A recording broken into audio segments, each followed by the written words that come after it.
That movie sucked. I kind of liked it. Movie Night Crew Network. The warehouse was filled with more statues. People in all different poses, wearing all different outfits with different expressions on their faces. I was thinking you'd have to have a pretty huge garden to fit even one of those statues, because they were all life-size. But mostly I was thinking about food. Go ahead, call me an idiot for walking into a strange lady's shop like that just because I was hungry, but I do impulsive stuff sometimes. Plus, you've never spelled Auntie M's burgers. The aroma was like laughing gas in the dentist chair. It made everything else go away. I barely noticed Grover's nervous whimpers, or the way the statue's eyes seemed to follow me, or the fact that Auntie M had locked the door behind us. All I cared about was finding the dining area.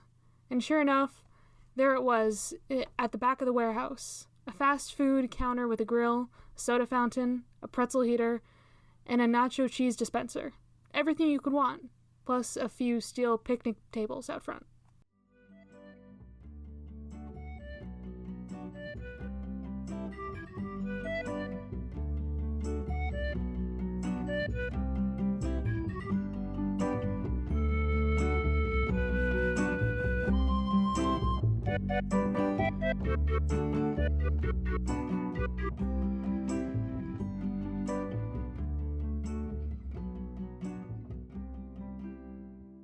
Welcome to Of the Eldest Gods, where we discuss Rick Riordan's role as our godly parent. I'm Taylor from Cabin 6. And I'm Charlie from Cabin 13. And this week, well, Percy almost got stoned. Damn it. Honestly, I should have seen that coming. I truly should have seen that one coming. I wonder if our friends will like that one. Everybody tweet a thumbs down at Charlie on Twitter. No, that's so mean. Technically, I believe that you have to. It's actually the thumbs up, which means that the guy in the arena gets killed. No, it's this. No, is it? I thought it was the thumbs up. Thumbs up. He's fine. This means die. Also, Taylor was doing the thumbs in the middle, because this is auditory.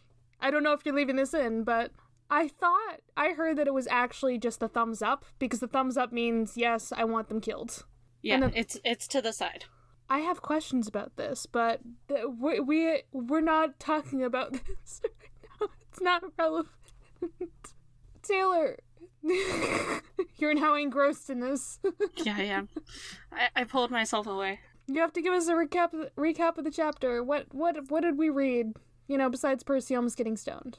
I think we read words.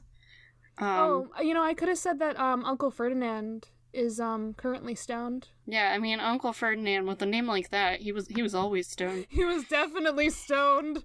Let's be honest. Okay, here's what you missed if you didn't do your reading like a good person. Just kidding, you're all good people. I'm just tired. Well, we don't know you personally, so I can't tell if you're a good person.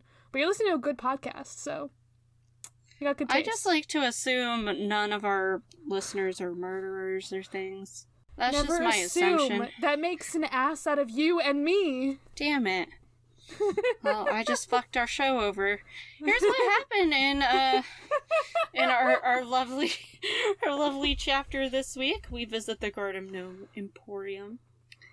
Well, we had a source of transportation for a couple of pages. That was neat. Now Annabeth, Percy, and Grover are wandering around New Jersey, which personally is not a place I want to wander around. Annabeth is fake mad at Percy for being a Gryffindor. They follow their nose to Auntie M's Garden Gnome Emporium because Americans love their greasy food, you know. There are creepy-ass statues everywhere, and some of them are absolutely terrifying. They fell into the snake pit, and after some quick thinking by Annabeth and some fancy flying by Grover, Percy gets to take credit for the victory. Off to Olympus goes the head with best wishes from our tiny hero. I've gotten better at writing these. You've definitely gotten better. I'm going to argue that Percy is not a Gryffindor, but that's just... I will agree with you, but do not tell me that what happened on the bus was not a Gryffindor move. Yeah. See, I think that's the ADHD. It's just the impulsivity makes us more like... It's the incredibly brave but incredibly stupid. Harry did something that was incredibly brave and incredibly stupid. Annabeth basically says that. So that's... I don't think anybody is one house ever, but you can't tell me that Percy did not pull a Gryffindor. I mean, he pulled it. In fact, he pulled that bus. He pulled the wheel of that bus. No? Okay. I tried. Yeah. That means I don't get killed. The thumbs down. I don't think that means anything. I don't know. Now I'm really stuck on this. Let's move on before I guess I go first, don't I? That's a thing. Yes, you do go first, and I found something for you to talk about. Didn't I? Yeah, the Red Baron. Yeah. Oh, I thought you meant something like right now. No. And I was like, huh. No, we're not going to talk about fucking what was it? The lack of health in American fast food. I mean, you could talk about that too. You thought of that one. I would like to not talk about that, because then it makes me feel worse about myself for eating it. I won't feel bad about it. I'm just gonna eat it guilt-free, because I don't care. That's fair. You're only here for so long, you gotta enjoy it. Hey, there was a guy on the news who, turned 103 yesterday, and that's what he said, so... He also says I'm not supposed to drink, which is, the opposite of what most old people tell you, so I don't know. I don't drink, so I guess I'm gonna live to be 103. Yeah, but then I've met people who are 102 and are like, nah, I've been drinking whiskey every day since I was 20. Okay. So... Moving on. There is no...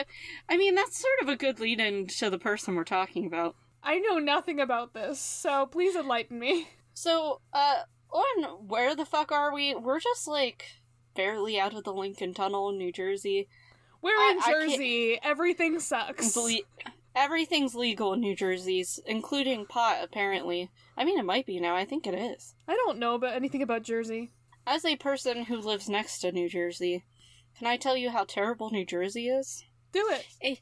It would be fine if it wasn't for the fucking drivers. Oh my god. New Yorkers are worse, but New Jersey, right up there. Right up there. Bostonians suck too, so I feel you. That's my main problem with New Jersey, is mostly their drivers. Good to know. Good to know. Well, now we're walking, so... Yeah, that's fair. So, yeah, we're just, walking through random-ass area of New Jersey. I can't help you there. However, we do get a reference to the Red Baron. So that's why the fuck are we now? Yeah, why the fuck are we? I often forget he was a real person. Really? Interesting. Yeah, I just don't ever, really think about it. Okay. You want to know? You want to know what, my only reference to the Red Baron is? The Peanuts? Okay, I honestly don't think about the Peanuts that much. See, that's where, when I hear the Red Baron, I immediately think of Charlie Brown. You would think I would think of Charlie Brown, but no, I think of that one Scooby-Doo episode where the Red Baron, somebody's dressing up as the Red Baron and, flying planes and doing bad shit, and it's weird. Oh, perfect. I love Scooby-Doo. Beautiful. So, I know him as, Snoopy's arch nemesis from the Peanuts cartoons. Is that what it is? Okay. Yeah, but, the Red Baron is a real person. Yes, I know that. But, yeah, it was more for the rest of the people, not for you, Charles. Okay. I'm here too. I'm responding to what you're saying.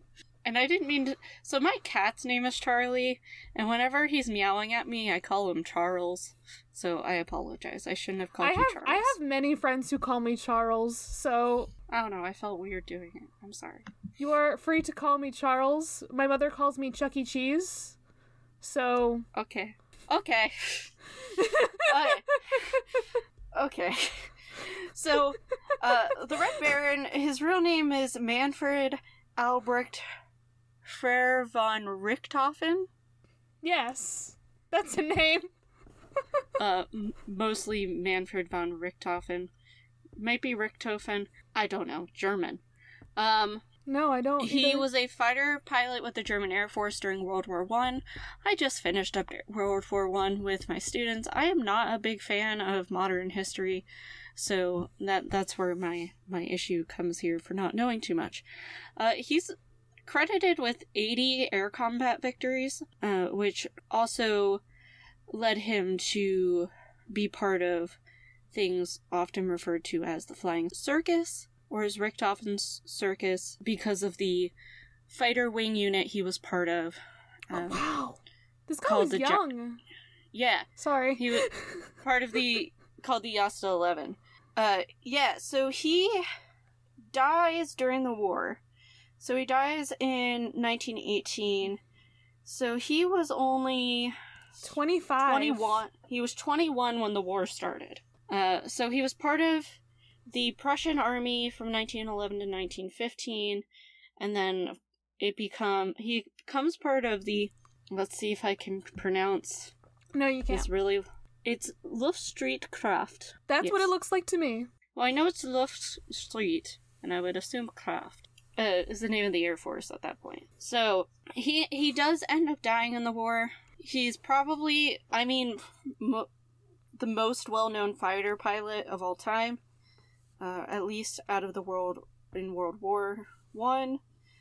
He dies near Vaux-sur-Somme on April 21st, 1918, dying 7 months before the war is to end. He was a frère, I definitely said that wrong, which is a title of nobility, so he was sort of a baron, so he didn't just get a random nickname, and he painted his plane red, so red baron. That makes sense. It's really dumb. The Red Baron, haha. Really, really... They tried so hard. So where he was born was in modern-day Poland, but at the time was part of Prussia. He was originally in the cavalry as well, so he wasn't always a pilot, and he was down in the trenches like most people were. And because you can't, if you're riding on a horse and there's trenches everywhere, not necessarily effective, so he ended up being a field telephone operator, and he was like, this was boring, so that's how he literally he was bored. Same. And then he started studying for his aircraft license and becomes part of the flying service at the end of May 1915. He, like I said, he flew like 80 battle flights, I guess I should call them, and eventually becoming part of his own wing that would then be nicknamed the Flying Circus because all the planes all had brightly colored paint, as well as his own red paint. He is killed while flying over Merlincourt Ridge near the Somme. He was at a low altitude when a Canadian pilot... There's too many German names in front of me right now. He died? That's it. Well, he wouldn't have had to have died, except a Canadian pilot shot at his cousin who was in the same thing, so Manfred had to go in and be a Gryffindor and tried to save him, and the Canadian keeps going after him. During this time, a bullet from the Canadian man ends up hitting him, and it damaged his heart and lungs. They think it was probably a quick death. There's still, weird, shit and debates about who killed him? Yeah, so it's supposed to have been this guy, Lieutenant Wilfrid May, Canadian Air Force. What's really under debate is several people claim to have gotten to Manfred first when he crashed. So we have a bunch of different versions of his last words, but all of them include the word kaput in them. I don't know. Something about that just makes me... Yeah, so there is some documentaries and stuff about who actually killed Richthofen. Could it have been this guy Popkin? Which I sort of want it to be because of the name Popkin.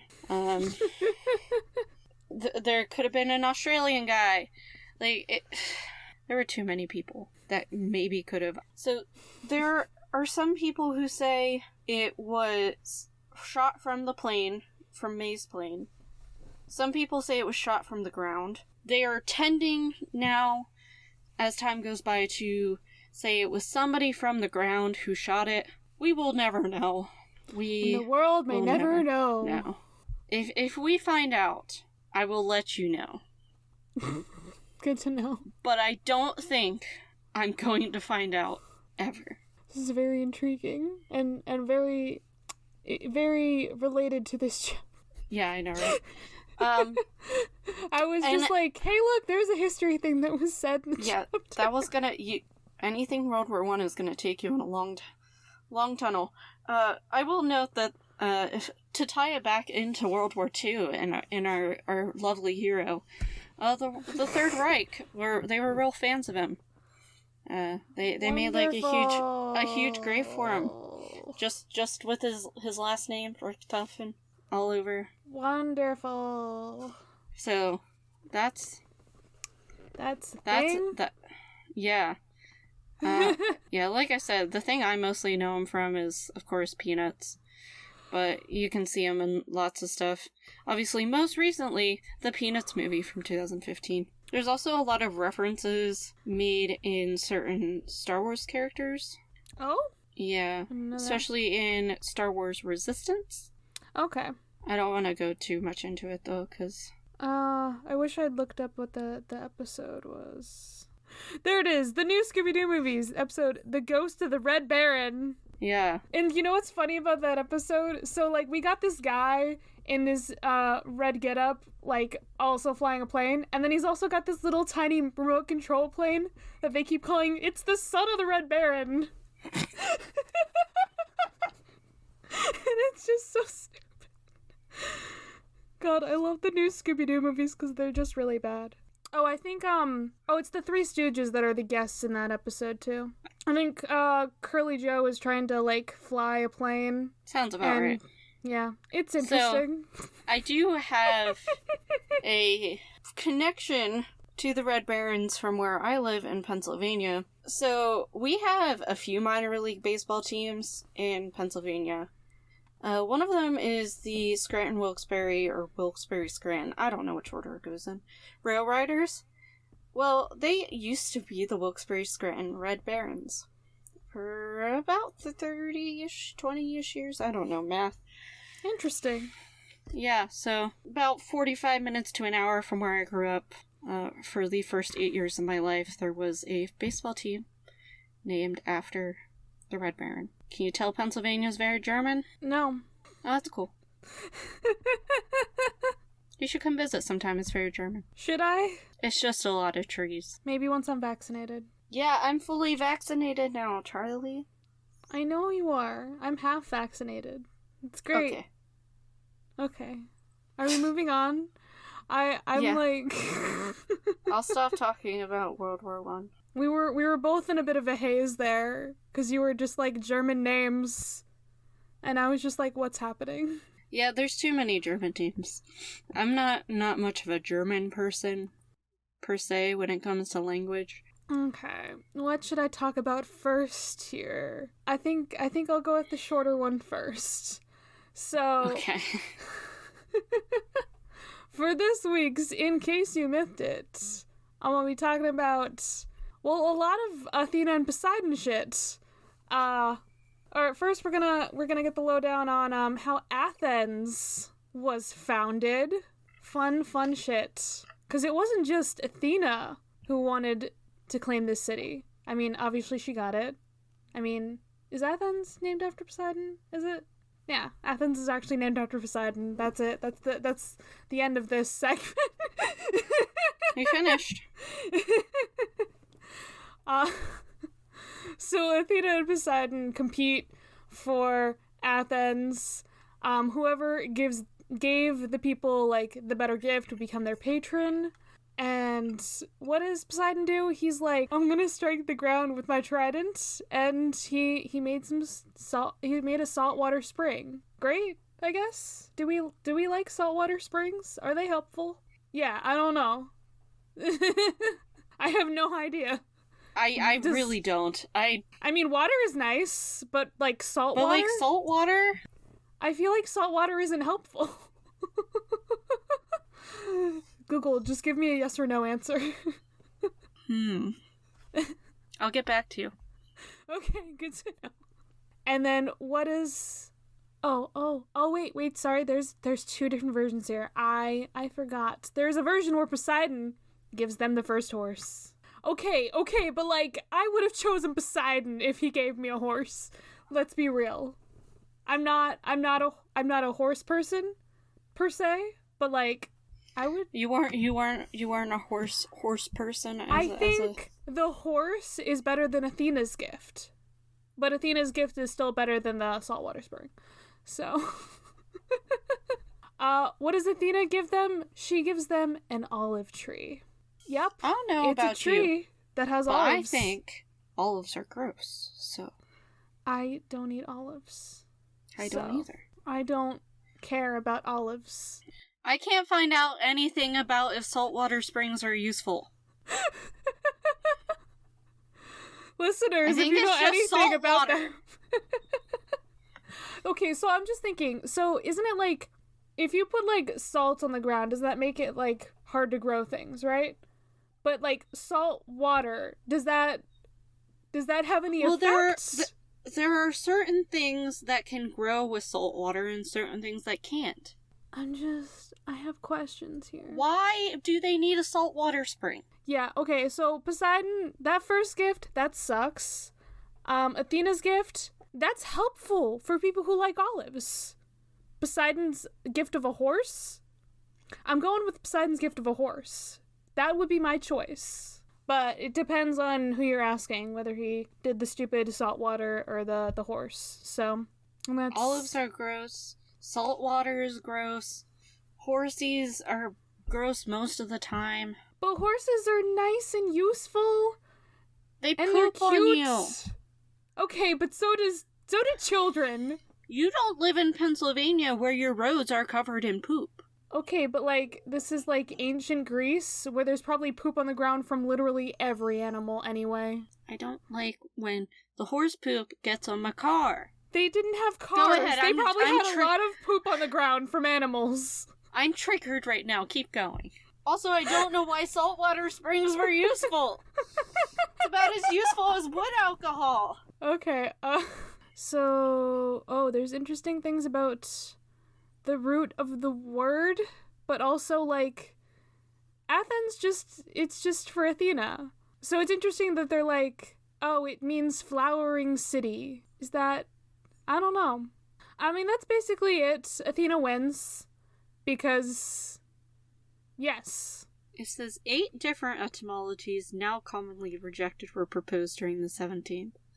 So that flowering city was one of the ones that was proposed that got denied. I don't know. It means Athena. It means it's Athena's city. That's what matters. Athens exists, and Poseidon can suck it. So, except don't, because I don't like Poseidon. I don't want him to suck anything. Also, one person proposed the stem of the verb, whatever, and it meant to suck, so that was fun. Yeah. To denote Athens as having fertile soil. Yeah, like, I guess it all depends on, like, the roots, and that's what is the problem. I think I, like, looked at that, and that's why I said Poseidon can suck it. Oh, that makes sense. I don't know. Saw I have the so word many questions. suck on the page, and I was like, suck it. Taylor's Okay. gonna continue trying to figure out what a salt spring. I asked the question, and you're just like, I need to know. Okay. So, yeah, Athens, that's a thing. And now we're gonna move on to the rant of the episode. At least one of them. This is just the first. Medusa. Can I even get through a sentence on this? I can't. I genuinely don't know. Godspeed. So, once again, this is about Poseidon and Athena, because, like, it's.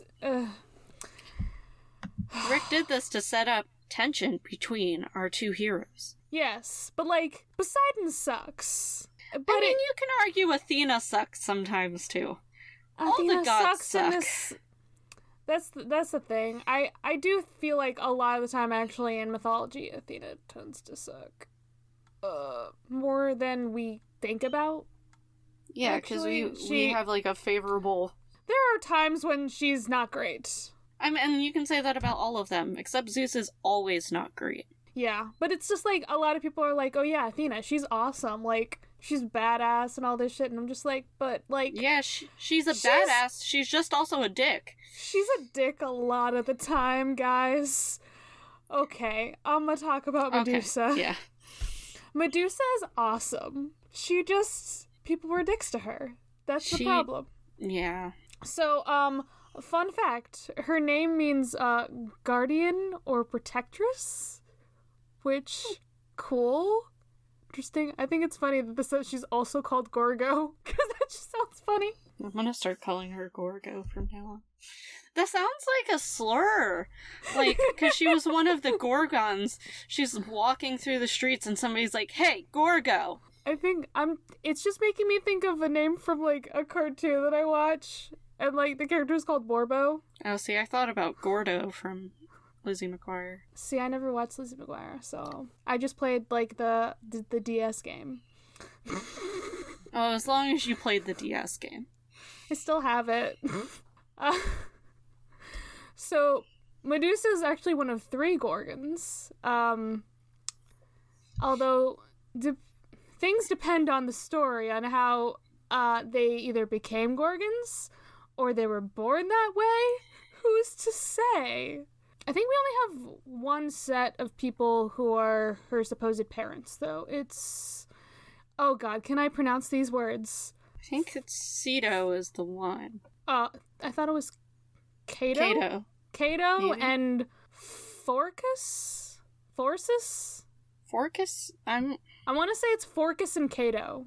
I think that's how you pronounce those words. Did I get that right? Let's see. Do I listen to pronunciations of things while we're recording? You bet I do. Also very interesting that they're both, like, sea gods. So she's got a lot of associations going on with, like, the sea. She also... Forkis. Forkis? You did it. Forkis. Okay, I just said Forcus. But Yeah, Forkis. close. Yeah. It's because sometimes it has a U, and sometimes it has a Y. So I'm like, us or is. But yeah. Okay. So yeah, she's like the daughter of 2 sea gods. And 2 Ceto. sea gods. Jesus. It's Forkis and Ceto. Oh, Ceto? Okay. Yeah. That's fair. Cato is probably with the A, right? I That would makes think so. sense. Yes. I hope people enjoy us trying to pronounce things. I enjoy us trying to pronounce things. I have no clue how much of the pronunciation shit she keeps in here, but good to know you keep all of it in, probably. No, I don't. If there's often 2 minutes of us going... Of us just like staring at the screen and not saying shit. Yeah. Yeah. Yeah. Good to know. Good to know. Okay. Okay. We got a lot Do of me a ground to learn. cover here. Yes, And we I'm do. sweating right now. I think I have to take off the hoodie. Take off the hoodie, buddy. This is the first time you've recorded without the hoodie. Y'all are getting an audio striptease. Yep. And my glasses came off. I was gonna say, we lost the glasses. I lost one of my headphones. Or We're AirPods, going. whatever. This went well. Hey, my shirt's still on. It's fine. They can't see it, so it's okay. But you can. What does my opinion matter? You're supposed to tell me how pretty I am. That's what I'm saying. Doesn't matter what your hair's like, I'm still gonna tell you how pretty you are. Good to know. Good to know. Okay. Where was I? We pronounced the names. Okay. Yeah, we got through the names, yeah. Okay. We're good at this. I was trying to say that they're both like sea gods, and then like she fucks a sea god. So she's got a lot of like weird water associations going on there. Sounds about I don't right. know Sounds why. about right. But generally she is described as a winged lady with venomous snakes instead of hair. Lovely. Love it. Love to see it. Anyone who gazes into her eyes would turn to stone. No, they wouldn't be petrified. They turn into actual stone. Just to compare to the basilisk, which is also a snake that you look at, you know? You do look at that snake, yes. I'm just saying there's a comparison there with like how you look at it and, you know, things happen. Okay. Yeah. Let's see if I can pronounce her sisters' names. I think okay. So we got do you pronounce all of those letters? Is it Steno and Uriel? I think so. That sounds right. I'm just like, is it, because it's STH, so I'm like, is it I think it's Steno. I think it's Steno. Steno? Okay. I don't know. I just know the other one is definitely Uriel, because things, actually, I can't talk about that, can I? There's a point in time. Steno. Steno? Okay. Mm-hmm. Cool. There's a point in time where Uriel, where a certain hero says, oh yeah, her name rhymes with Muriel, so that's how I can pronounce Uriel. And maybe that is relevant to Percy Jackson in some way in the future. Who knows? Who's to say? I can't say. Yeah, I just have vivid memories of that. It's always so weird. So, like, the fact that sometimes she's described as being beautiful, but also ugly, but also terrifying. I got stuck on the fact that somebody said fair-cheeked Medusa. I'm just like, that doesn't sound right, but okay. All right. I mean, you know what? She could still be hot. Who knows? You can't look at her. Who's to say what she looks like, actually? How do they even know she has snakes? Actually, wait. There's a reason you know that. Why am I so crazy today? I don't know what's happening. It's because you were doing the same thing earlier. You were just like, what is happening here? And so I'm doing the same thing. Okay, so Medusa's face is, like, pretty important because, like, her face is on Athena's shield.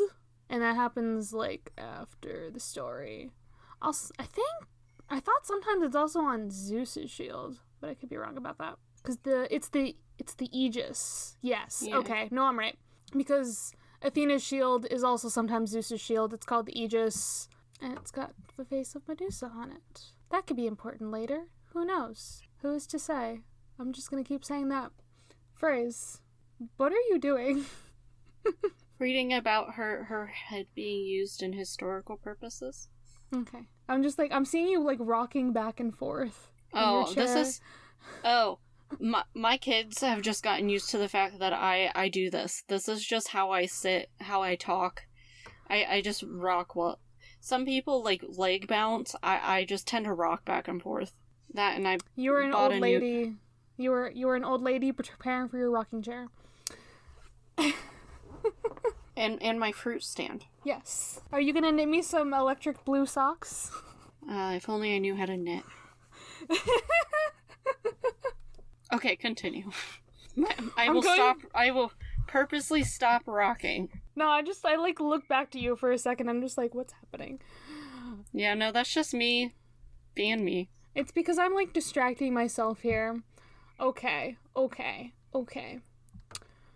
So we got, like, the main story of Medusa and Poseidon, and I don't like Rick's version.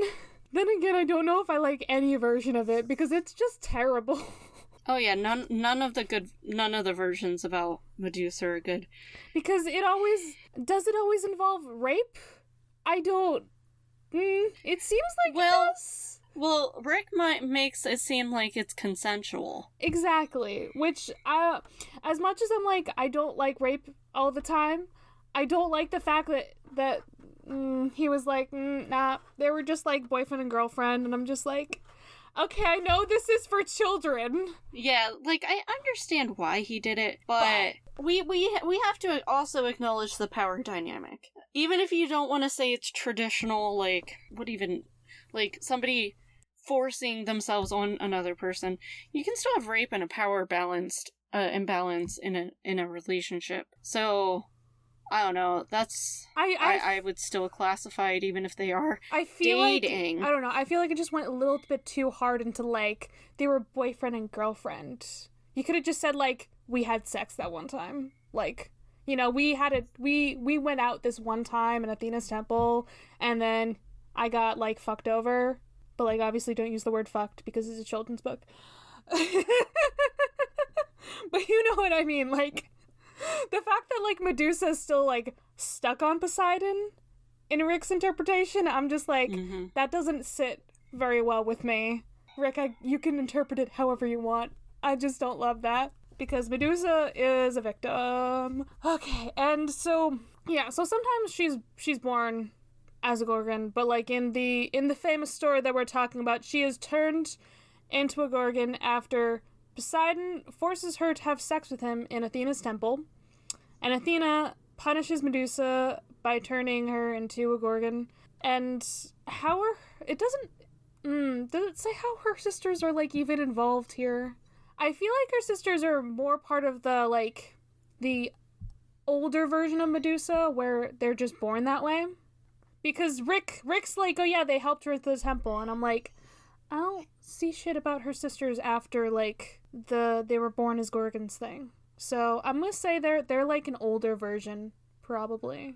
So the way I had always heard it was I was seeing if it. They're also often forgotten, so I feel like it's definitely like not. It's like an earlier version. So I had always heard it being the Gorgons were like a group of people already. A group of people, not just like the three of them, or okay. Yeah. And that Medusa ends up going to live with them. I can just look up Gorgon, too. Because I heard that story once. Oh, okay. So we do have other things about Gorgons here. I think it's interesting that, like, the origins of the Gorgon might have actually been from the Gilgamesh epic. I like that. I love Gilgamesh. We're probably not gonna end up talking about her. It makes me sad. I love Gilgamesh. We can definitely do bonus episodes on Gilgamesh. So one quick mention before you go into, I read down a little further, and there's a lot of mention here by certain mythology professors that are scholars. That was the word I wanted. That the fact that there's the trio is like a secondary thing. So some of the myths don't even say why there's three of them, because it's just this idea of having the three goddesses, like that idea of tripling. I mean, the triple goddess is like such an important trope in like mythology. Yeah, so there's a chance that it's just going off of that, because it's this idea that the real one is Medusa, and the other two are just there because the tripling have thing like is the a three thing. It's not even just a thing on Greek myths, because I mean, yes, we have like the three fates, the three furies, the three Grey sisters, but like there's also like other stories about that. Fucking Christianity has a triple god. If you think about it, the three aspects of like God are, you know, that's just true. Your classic triple goddess. I was also gonna bring up like Wicca, but like technically you could say that Wicca kind of just stole Hecate, who is a Greek goddess in herself who has three aspects. I love her. I drew a cool picture of her. It's on my Instagram. Green Pixie Dress. It's funny because the episode I released today, you talked about drawing a picture of Demeter. I also drew Eros. I love Eros. I really liked doing that. I need to draw more modern gods, but like not Percy Jackson modern ones, like my own interpretation of them. Anyway. Okay, sorry. We keep getting real off topic today. Today is a very off topic today. This other little thing in the Gorgon thing. Well, okay, so sometimes she's mortal. Interesting. But here it has a thing about Athena might have slayed a Gorgon somewhere in the Attic tradition. Interesting. The Gorgon is a monster produced by Gaia to aid her children as Titans. Okay, that's cool. Oh, I like this. I saw this and then I didn't read it. The fact that it says that she has like protective and healing powers, like I already said, her name literally means like protector or guardian, and the fact that she's a, can I pronounce that word? Apotropaic symbol. Sure. Basically, she wards off evil shit. It's the kind of magic that you use to like protect from evil things. So like a lucky horseshoe or like a 4-leaf clover. Medusa's face is like that. Which is very interesting when you think about it. She should have been the luckiest person alive then. Yeah, well, it only happens after she turns into the Gorgon. But I did want to talk a little bit about the fact that so the person who like popularized this like later version of the Medusa myth where like she's punished by Athena and she's raped by Poseidon is Ovid. And if you know anything about Ovid's Metamorphoses, it's a lot about villainizing the gods in a way that, like, yeah, like, people are just, like, always turned into random shit, and the gods are going to fuck up your life. That is a lot of what the Metamorphoses are about. It's a fun time. It's not a fun time. So, I obviously, I feel like I need to mention the fact that, yes, Medusa was killed by Perseus, whom Percy is named after. And, of course, after her and Poseidon slept together, she became pregnant with twins. Fun shit there. Pegasus is her child. Figure out how that one works. Because this time Poseidon was not in horse form, so I don't know how that works. And okay. The other one is named Chrysor. I did it. Who is a dude often forgotten. He has a golden sword. How do we always forget about the giant with a golden sword? Because he's not the horse. He's not the flying horse. It came out of her head. Well, her disembodied, Okay. like the neck, they just... I mean, I know it's not like quite the same thing, but could we compare like this to how Athena comes out of Zeus's head? Because, I mean, no, his head wasn't chopped off, but Hephaestus literally, like, hammered his head. He literally hit his head with a fucking hammer, and Athena, like, popped out of a crack. Like, what the fuck? I love Hephaestus. So I guess you could say that there's a bit of a mirroring happening there. I don't know. But also, like, this is how Medusa dies. Poor Medusa. That is the moral of the story. So Taylor, have you seen like some of the fan art on the interwebs of Medusa and her blind girlfriend? Because that's like my favorite thing. Yes. Yeah. I love it so much. Because that way then she can't turn into stone. And it's great. I love it. I mean, I have my own personal ship there. I like the idea that, I know she's not blind, but I like the idea that, Medusa and, like, Galatea get together. Because Galatea was a statue. That's just me. Anyway. It's me and my fanfic ideas. She's already used to being a statue. What's another time around? Exactly. Who knows? Anyway, I think I'm done. I don't think I have anything more to say other than the fact that, fuck Poseidon. He's a Fuck dick. Zeus. Fuck Poseidon. Athena. Fuck all of Fuck men in Athena power. for doing this to Medusa. Like, some people interpret it the way that, like, oh yeah, like, Athena was helping Medusa so that, like, nobody could ever hurt her again. But also, like... Yeah, I've heard that, and then I've also heard that she was just taking her rage out. She can't take her anger out on Poseidon, so... Yeah, like, if you look at Athena in mythology, she often just takes her rage out. Look at Arachne. There was no logic in that scenario. She was just like, fuck you, mortal.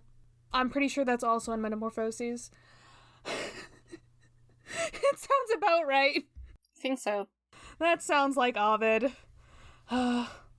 Okay, I think I'm done. Let's talk about the chapter. How many minutes in are we? Oh shit. The good news is it's a decent sized chapter, But not a lot happens. but most of it's just fighting. Stupid. Well, yeah, I have during a lot during of what should comments be a about, fight. like, Percy, what the fuck? Get your shit together. We also have another Fan. rant coming up, but I also just so in the chapter I really love like the opening like line of that, the opening paragraph there. Percy's like, it's nice to know Greek gods are out there. You have somebody to blame when things go wrong. Yeah, that's a mood. I will blame the Greek gods whether they're out there or not. That's just me. I blame Zeus. You blame Zeus for a lot of stuff. Except for the shit in this chapter. This chapter, I'm gonna blame Athena and Percy for the events of this chapter. You know, no, I'm gonna blame just Athena and Poseidon, because she would have just tried to kill them if it hadn't been for the fact that Percy is Poseidon's kid. It got real sort of creepy, sketchy, very creepy. Yeah. You know what? I think it's even creepier in the movie, actually. Yeah, that is one scene that I'm like... I've watched that so many times, and I just, like, never think about that. I'm just like, yeah, no, it's fine. Just like, oh. It's not fine. Anyway, the chapter. Yeah, so our peoples, they're just, walking along a riverbank. Grover is sad about his tin cans. They're also being hit by the smell of the Hudson, because, you know... fucking Hudson. Pollution is gross. And Grover's having, like, a mental breakdown. Hungry. Basically. He's he's hungry, and all three kindly ones were there. All three of them are, like, so hungry. Okay, but, like, it's only been, like, a few hours since they had food. Let's be honest here. Well, no, because remember, they were at the bus station for quite a while. I'm still gonna say it's been less than a day. Before they got on the bus. That's fair. But they're also 12-year-olds. And they're gonna be complaining about shit because they're 12-year-olds. They missed lunch. Yeah. I'm gonna say they had breakfast, they missed lunch, so they're all hangry. And then this is where we get Annabeth being, like, angry that Percy jumped in. But she's also, like, appreciative. Like, oh, man. I do appreciate...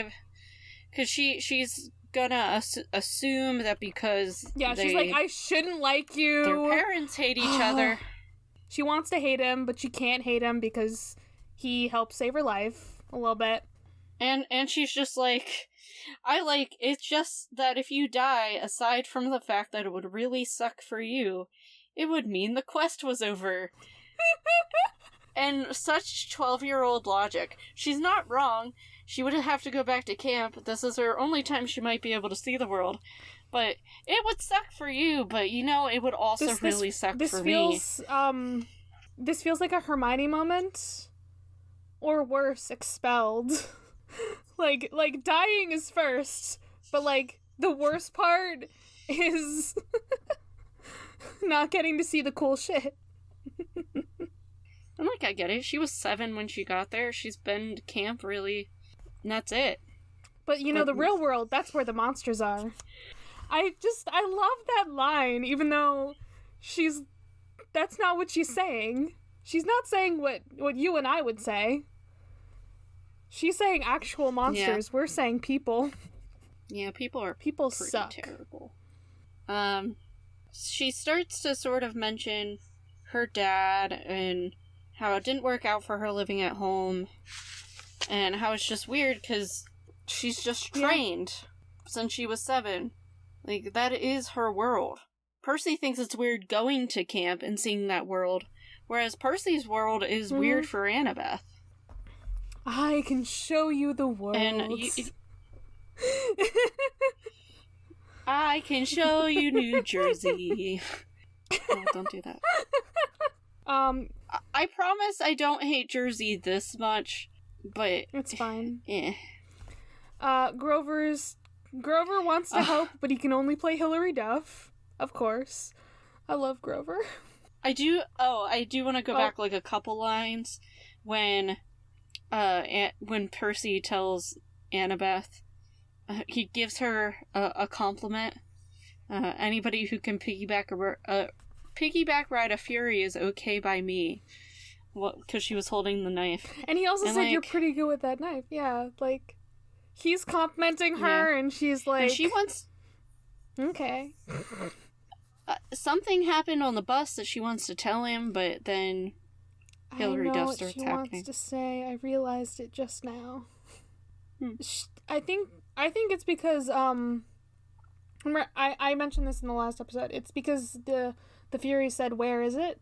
And she's like, what are they looking for? The Furies asked, like, her and Grover, where is it? Not where is he? And Annabeth's wondering, like, what? Why didn't they ask for Percy? What are they looking for? They have the lightning bolt, supposedly. Oh. Okay, so now I know what you're alluding to, Leader. Good job doing that without being spoilery. I did a thing. I did a good job. Yeah, like, I genuinely almost just gave it away, and then I realized, oh, yay! good job. I did it. I definitely would have broken welcome. down. Yeah, so they're all super hungry and sad. They want fast food. Then also Percy realizes he's only ate healthy things. This boy needed a double cheeseburger. Same, Percy. This boy also needs a double cheeseburger. They're just... Maybe not right now, though. I just had dinner. I have to be in the mood. They're walking down this deserted lane. I like the tattered billboard for a 90s movie and the closed down gas station. That is such... When I drove from New York City back home, well, at that point, State College, it felt like I drove past so many, like, run-down, broken gas stations when I was in, like, Jersey, West, or Eastern PA. I just shivered. Are you okay? See, Joe always says shiver when he shivers, so I know that he shivered. I'm not Joe. See, I'm not used to somebody not telling me they shivered. So they're just like, they're coming to the neon. It's coming. I understand this pain of trying to read a red cursive neon sign. I don't have dyslexia, but also, who the fuck can read that shit? Can anyone?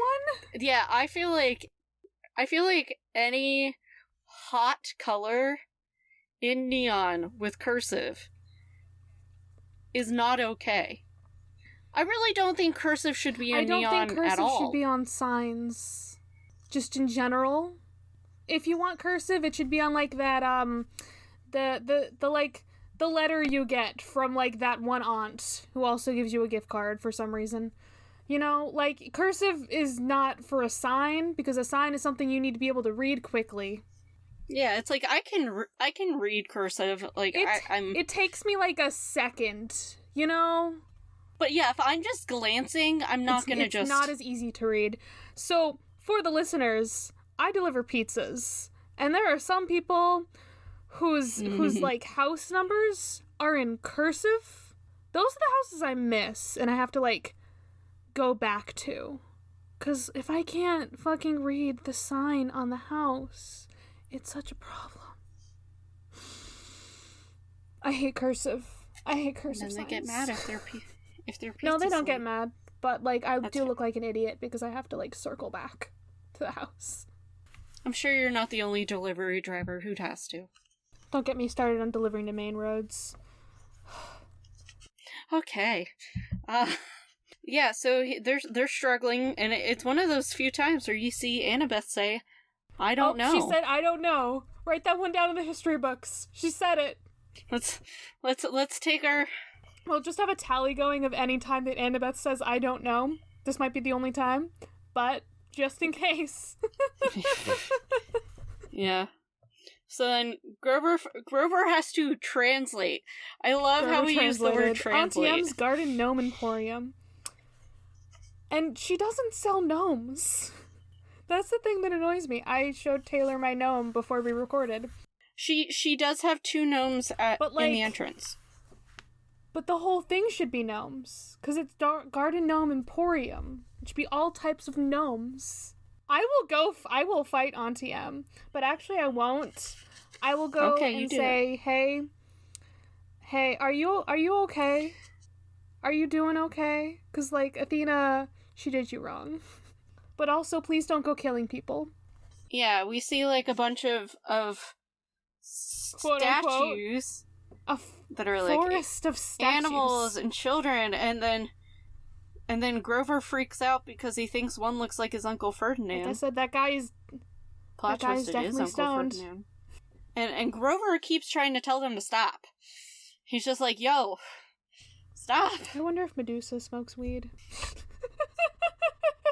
Because then she can get stoned.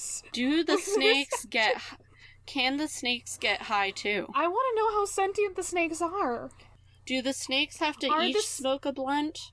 Or do they get do the high snakes just have from their own like Medusa brains smoking? and their own separate consciousness, or are they like part of her, or is it like a hive mind? I have questions. Well, because you have Celia from Monsters, Inc., and her snakes are sentient. Mm-hmm. You're right. But is it the same here? So I also have questions on how Celia cuts her hair. Because she mentioned she wanted to get a haircut in that movie, and her hair. Yeah. And the snakes freak out. Did they die? Did they die if she could?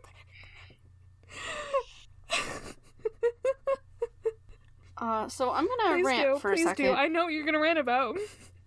Okay, so he describes her as a tall Middle Eastern woman. Or at least he assumes she was because of the gown and covering she wears. And then talks about the accent. Okay. Maybe you could say about the accent. I think he's just saying the accent sounds Mediterranean, because you'll find a lot of accents along the Mediterranean She's Greek. are very She similar. has an accent.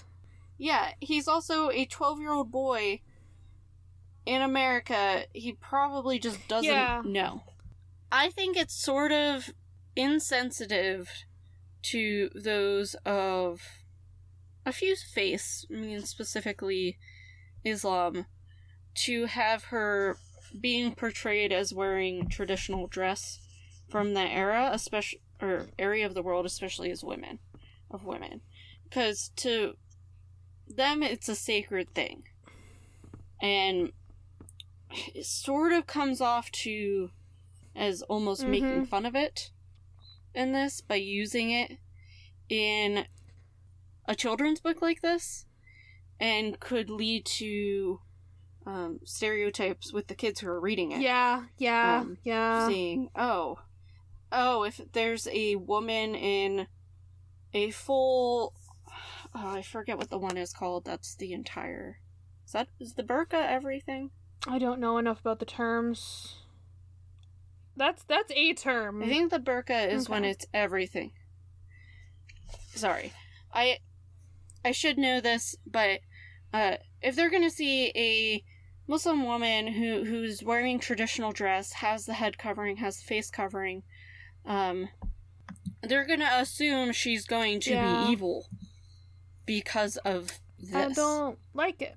Yes, the burqa is the full covering, which is sort of what it seems to be describing, where head to toe the woman is covered, very specific headdress. Okay. And usually in black, specifically. So I just have questions about this.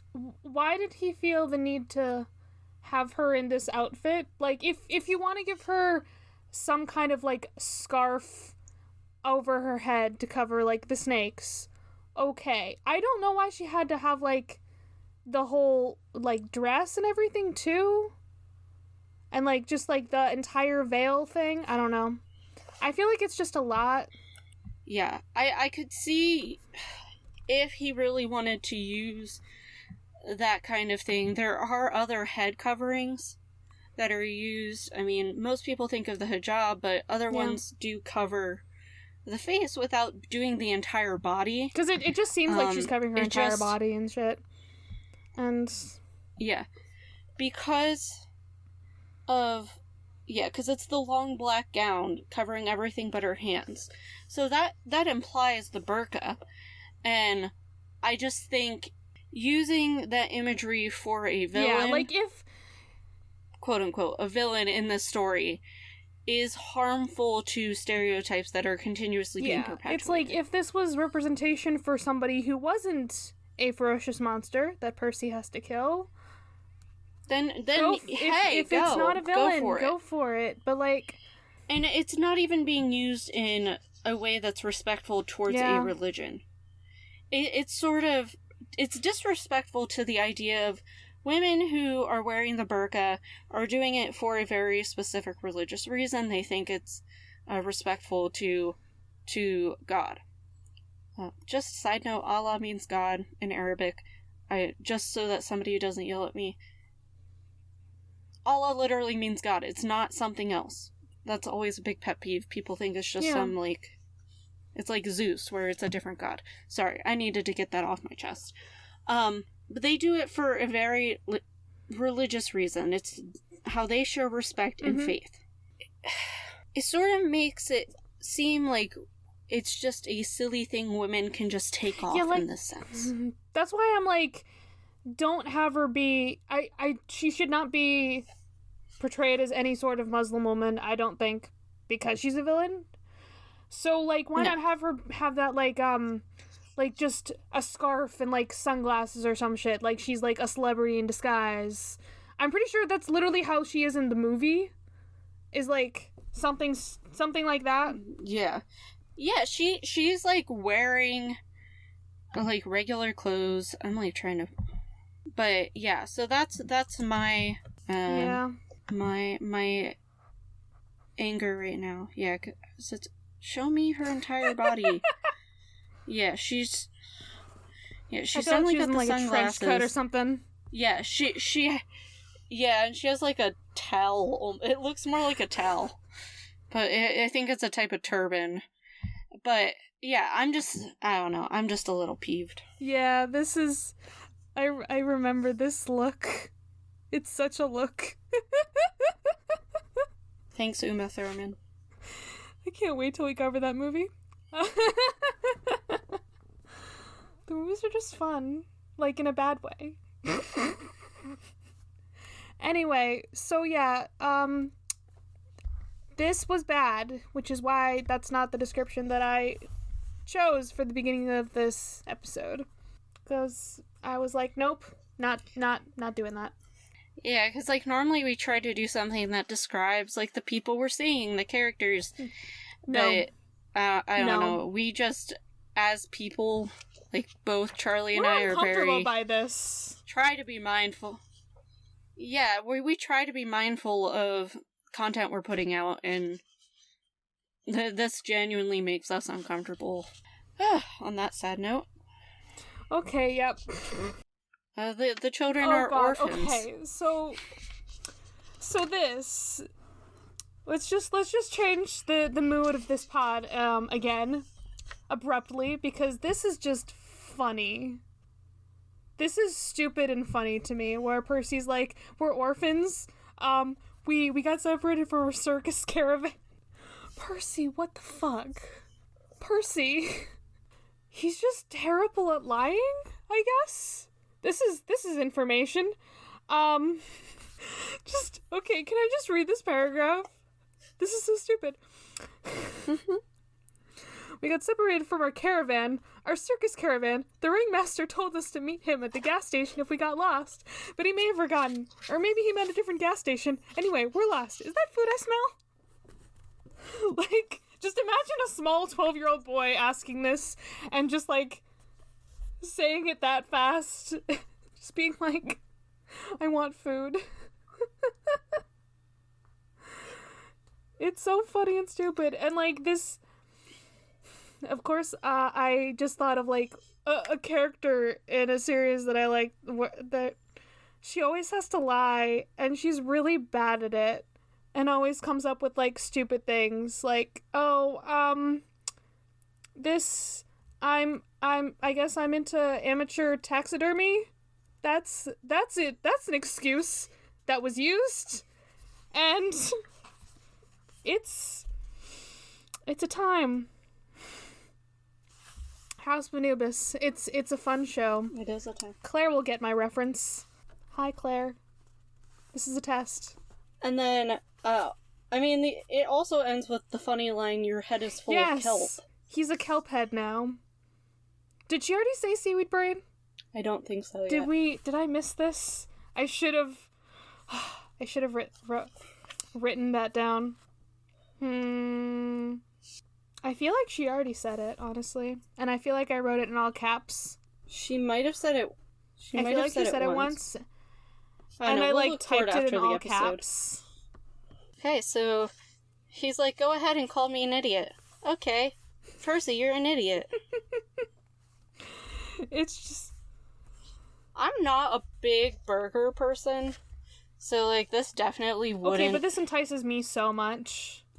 Entice me. I'm just I can get into this headspace wouldn't... of, like, a very hungry 12-year-old and smelling burgers, and I would 100% be Percy in this situation.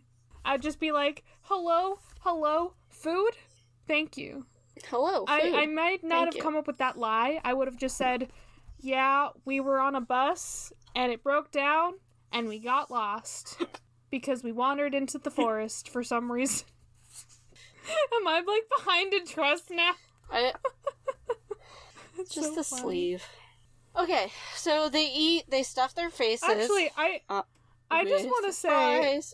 So, I mean, I read this paragraph, like, when we started, but, like, that, like, one sentence where he says different, like, 3 times, that's just bad.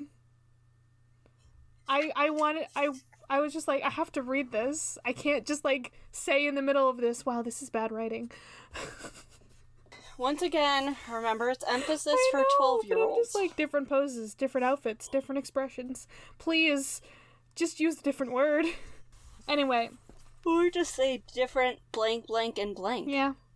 Different poses, outfits, and expressions. That works. Anyway. Smelling burgers. They eat the food. She gets them an extra large serving of fries. And she also calls Annabeth by her name. And none of them have revealed their names. When Percy goes into, like, the only later did I wonder how she knew Annabeth's name. Even though we never introduced ourselves.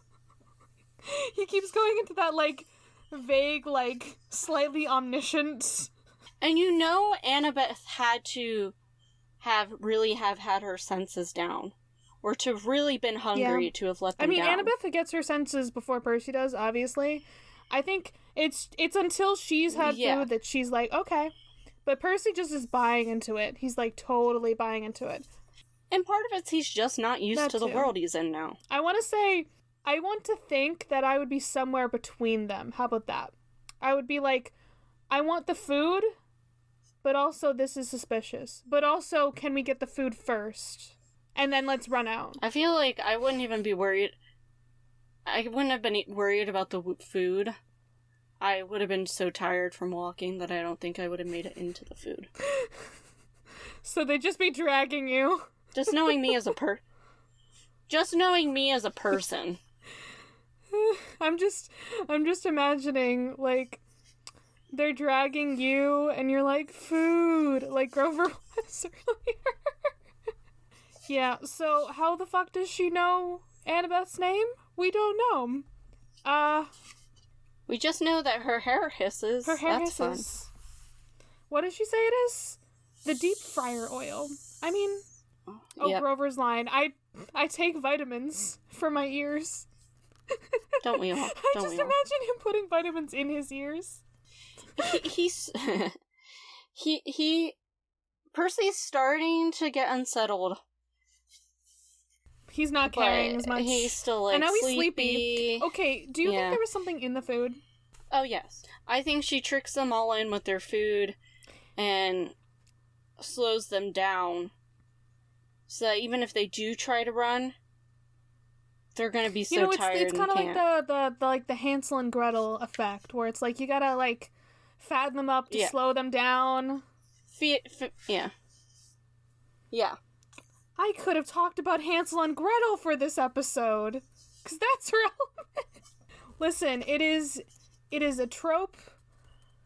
It's in the fairy tale index. I'm forgetting what it's called. Oh, that's gonna hurt me if I don't remember what it's called. I know this shit. I know it. It just says ATU on the tab that I have open.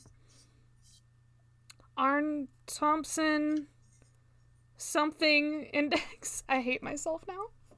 It's fine. Well, and so our dear Percy makes small talk about the business. He gets weirded out by a little girl who looks like she's terrified. And Auntie Em's just like, I got it. Aarne Thompson Uther index. Anyway, continue. And she's like, sometimes I just can't get the face right. That's where it gets very unsettling. We have entered a horror movie now. We have truly entered a horror movie. Yeah. And she talks about her sisters and how they died, which is funny because the Gorgons in the story are immortal, and she's the mortal one who is killed. I don't know. But I don't know how it works. And that's what the two sisters mention is what perks up Annabeth. And that's when we get the story boyfriend. I don't like it. And the jealous woman who... I don't like it. Yeah. Don't call Poseidon your boyfriend. And Percy's like, I don't know what you're talking about, but I'm sorry, lady. Yeah, Percy's like falling asleep. He had his food and now he's tired. Percy's full stoner mode without actually being stoned. I mean, you know what? You don't know what's in that food. He was super hungry. And maybe she stones them before they get stoned. Well, Hey! At least there's... Do they continue? Okay. They turned into stone. They talked about how their eyes sort of follow them. Are they still living? Like, I always hear once the people turn into stone, they're, like, dead. But is it, like, they're not actually dead? We don't... Can they be turned back? Who knows? No one ever tries this. Because if you like with the Chronicles of Narnia, they can be turned back. So I've always wondered. You know, when I first watched the Chronicles of Narnia, I didn't think they were stone. I thought they were made of ice. I thought they were like melting later. That makes sense. Yeah. I haven't seen the movie in a long time. Even though like they don't look like they're ice. Like they literally they look gray like stone. So I don't know why I thought this as a child, but I did. Well, you associated the White Witch, the snow, with ice. I mean, it makes sense. No judgment. And so Percy is just like, or Annabeth's just like, hey, buddy. Come on. Like a dog. We need to go. The ringmaster wants us. I can't. And Grover's getting anxious, and he's like, yeah, the ringmaster is waiting, right? Question for you, Taylor. We should go. Is another name for a ringmaster the Lord of the Rings? Ha ha. Ha ha ha ha. Well, it was nice having a show, guys. Bye. My best jokes, I don't even write them down. It's great. Auntie M also starts mentioning Annabeth's eyes. Yeah, the gray eye thing. I mean, so that is, like, kind of a thing in mythology. Sometimes Athena has, like, gray eyes.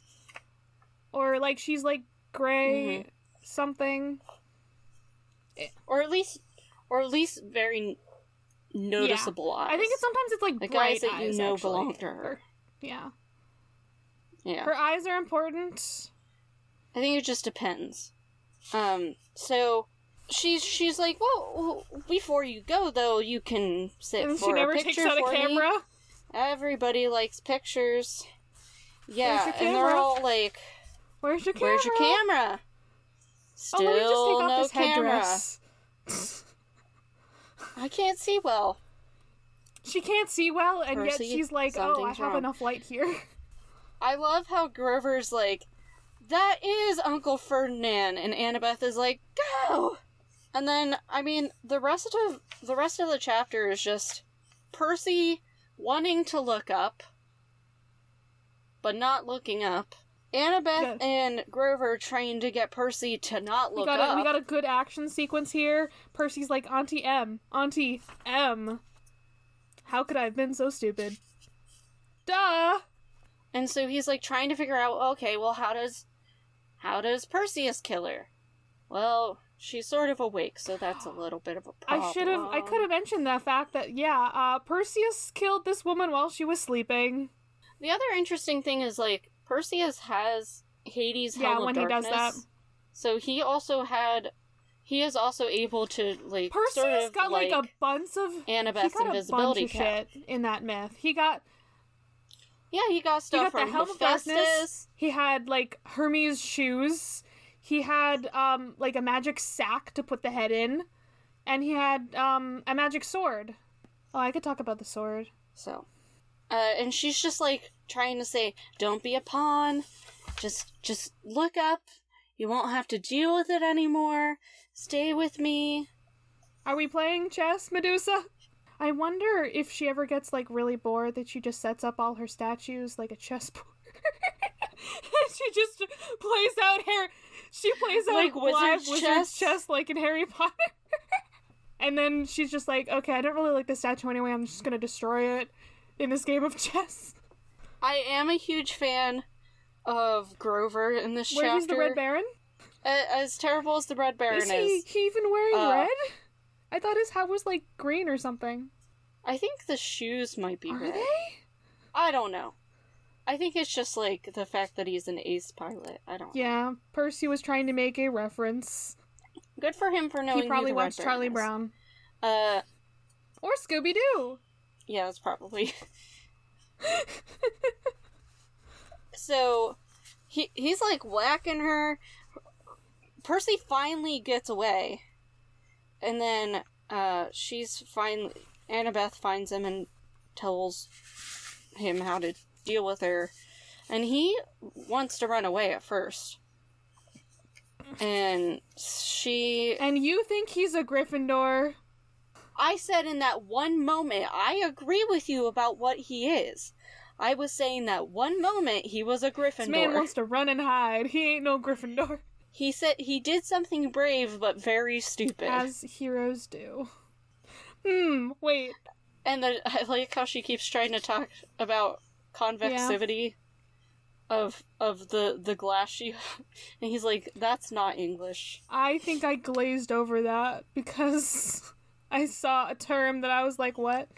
As I'm looking at this page right now, I'm seeing a sentence that says, the bronze blade of Riptide elongated in my hand. Nope. Bad. Taylor, did you know there's a superhero called Elongated Man? I'm waiting for the punchline. Oh, he's just a stretchy guy. Okay. No. I wasn't sure if this was going to be a dick joke or if that's that's like an actual thing. He was on The Flash. This is why DC just confuses me. Was it like their version of Mr. Fantastic? Apparently. He's just, I don't know. Okay. He's a guy. I just saw the name, the word elongated, and I was like, oh, look, elongated man. Mm. I don't see that word very often. You don't. But yeah, no, Riptide is now Percy's dick? Is that what you're trying to say? Riptide has always been Percy's dick. Percy just got gifted his dick from his dad. In this book. Yeah, he hit puberty. Perfect age for puberty to begin. God, I hate this. Okay, continue. So Percy's Grover also comes in. He's looking at a ball for the reflection, which has got to be like he's like, this is really hard to do, but he still kills her anyway. If Grover hadn't was awesome in this. He's just a flying goat man. Yeah, honestly, like if Grover hadn't been yelling at him to not listen to her, done all the damage he'd already done, she would have gotten Percy before he would have gotten her. Imagine if in this chapter Percy had the shoes like he was supposed to. How do you think that would have played out differently? I don't know. I don't know if it would have, because he would have had to have said Maya. Mm-hmm. Well, one, do you think he would be able to fly well? So do you just imagine, I'm just imagining, like, Percy, like upside down, like, slashing at her, like, he's upside down and he, like, kills her. Like that. I imagine him going bananas and then possibly running into some of the other statues and all the statues fall down and break. Actually, you know what he does? He's, like, he's flying, he's trying to get his bearings, and then he just, like, throws the sword at her head, and it, like, slices her head off. He just gets lucky because he's Percy. Yeah, I mean, honestly, him killing her in this case is almost lucky, too. Like, she was very close to... And then we get the mega yuck, because her head is still there. Oh, where's the description here? It's still gripping... It's still dripping green juice. Yeah. Yum. Yum. Just love that description of her blood? Question mark? And we finally got the explanation about, like, spoils of war. Because nobody ever really talks about the Minotaur horn. They're just like, yeah, you got this. And we find out that, hey, you can... Well, see, that one, at least, it kind of made sense, because he took the horn off before he even killed it. And this one, it's like, oh, that's how he kills her, is, like, he takes her head off. I'm just imagining, like, when you kill, like, hydras, and, like, all the idiots who cut off the heads. How many hydra heads are, like, just in existence? Disembodied hydra heads. Now I just thought about Hercules again. So they wrap her up. And, he was hitting her with a stick? I didn't realize Grover was hitting her with a stick, honestly. I thought he was just kicking her in the face. Oh yeah, no, he had like a large stick he was hitting her with. Oh, this is what I wanted. I like how it says the magic sneakers were flying aimlessly around his head. I like to think it's like in cartoons when you would have like the birds, like somebody hits their head and they're spinning around. That's how I want to imagine that. So they wrap her head. Percy and Annabeth are like, who's to blame for this? You're to blame. No, you're to blame.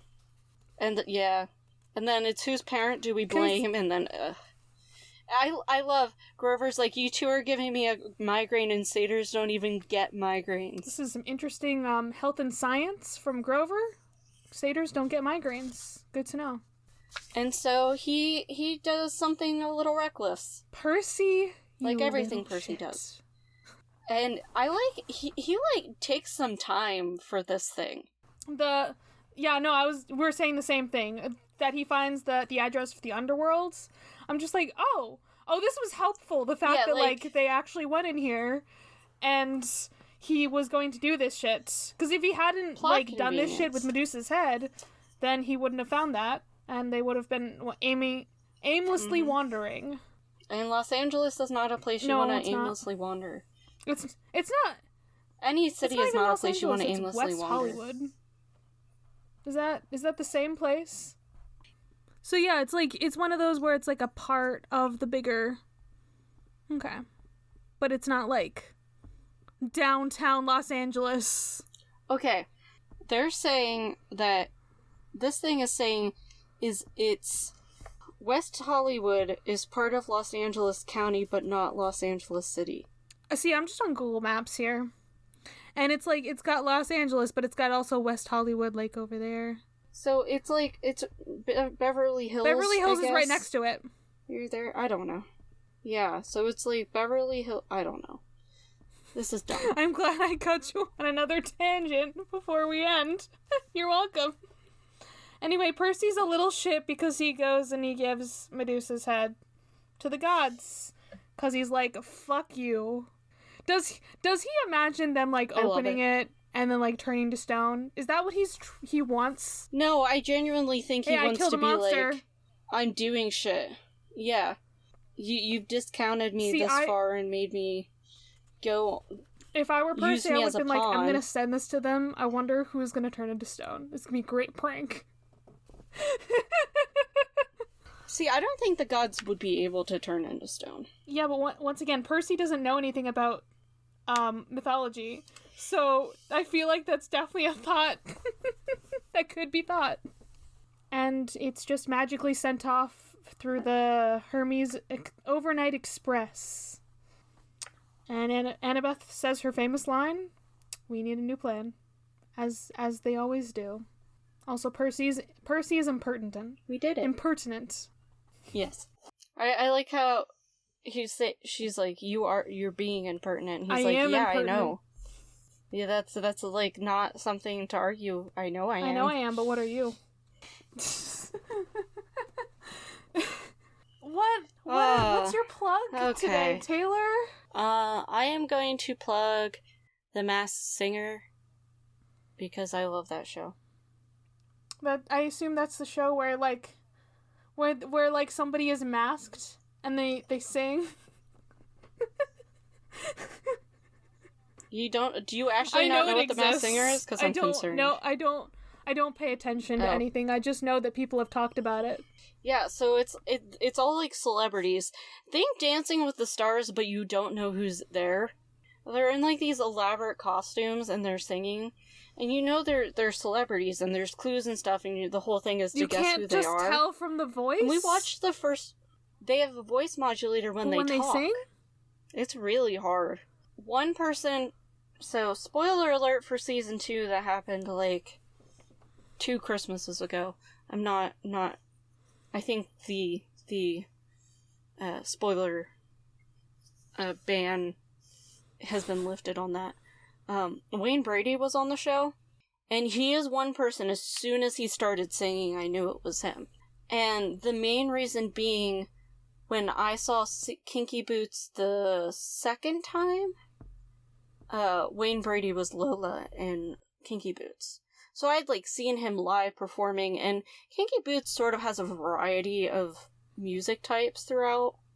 And so I knew it was him right away, but you'd be surprised. And then if they are like actual singers, a lot of them will throw their voices, so you can't tell it's their regular singing voice. It's fun. Kermit the Frog was on. All right. That was my favorite thing to ever happen. I don't know, it's just fun.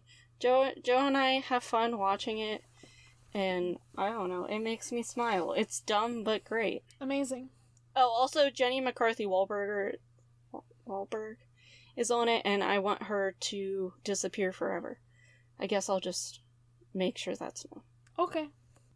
She just, like, kept pushing false science about autism, and it pisses me off. Yeah. So, there we go. That's my plug. The Masked Singer. Yes, please. Yes, it is Autism Acceptance Month. Yeah, and it will be when it's released in 2 weeks. I don't remember It'll time. Still be, yeah. Yeah. Yeah, don't support Autism Speaks. They're looking for this. They treat autism like it's a curse. Just their CEO and stuff, they're all paid a ridiculous amount, so none of the money is going to anything research related. I think that actually helps. And also call it Autism Acceptance Month. Yeah. It's not awareness. It's acceptance. Okay, sorry. What have I been watching this week? I've been watching a lot of My Little Pony Friendship is Magic this week. That's what I've been watching lately. And I'm having a grand old time. And I want to sing a lot.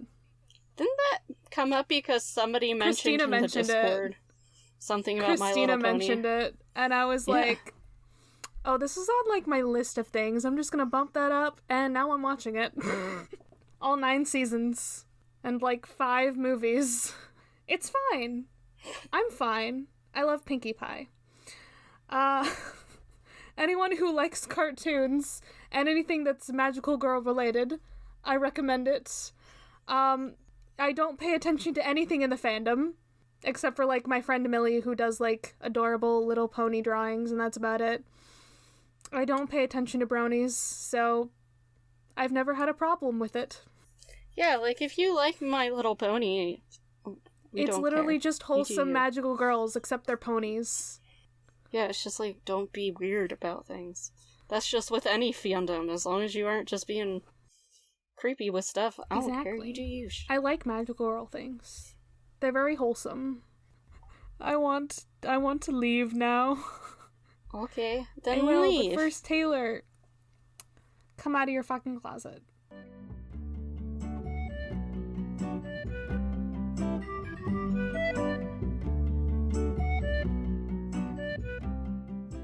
You can follow the podcast socials at Of the Eldest Gods Pod on Instagram and at Of the Eldest Gods on Twitter.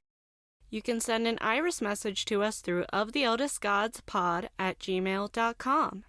You can follow me, Taylor, at Taylor from Cabin 6 on Instagram, and Historical Femme, spelled FEMME, on Twitter. Catch me on episodes of the Restricted Section, Hell from Elsewhere, and True Stories of a Tryhard. You can follow me, Charlie, at GreenPixie12 on most platforms, mainly Instagram and Tumblr. But on Twitter, I'm at GreenPixie123, which I'm not salty about. No, not at all.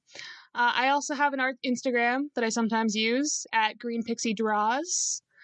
Sometimes do the YouTube thing on my channel, Charlie Mack. That's MACK. And I also have another podcast called Fandom's Gone Wrong, where my mom and I talk about movies, TV shows, books, and whatever other fandoms we enjoy. You can find that on all the major podcasting apps. Our music was written by Nora Strauss-Riggs and recorded and edited by Ian Emmerich. You can find Nora at Kane_I, that's I as in the body part, on Instagram and Twitter. Feel free to message her about making music for your project or editing your pod.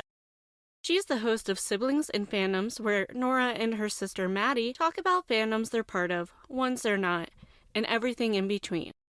She is also the host of Modern Musical Origin, which is an informative show delving into the history of different instruments and styles of music. You can find both of those pods on all the major podcasting apps. We are proud to be a part of the Movie Night Crew Network, which features the Restricted section, a chapter-by-chapter Harry Potter pod with lots of spoilers all the time, and the Movie Night Crew. Join some friends as they react to some terrible, some meh, and some really great movies. What's up, potheads? It's me, your host, Christina. Welcome to the Restricted section. No, we're not in Hogwarts. It's like a metaphor. Do you get it? Like, we're raunchy, and we get drunk, and we make sex jokes, and we have an all spoilers all the time policy, so, you know, it's like the Restricted section. I've been told that explaining jokes makes them funnier.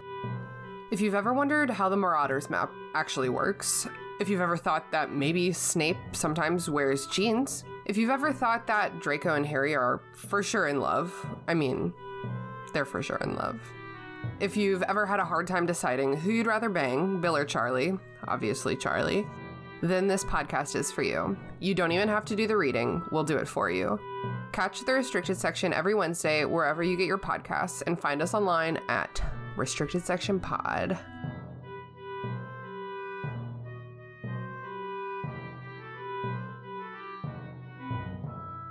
Of the Eldest Gods is based on the series by Rick Riordan. Right now, we are discussing Percy Jackson and the Olympians. Remember to follow us on your favorite podcatcher and meet us back here every Thursday.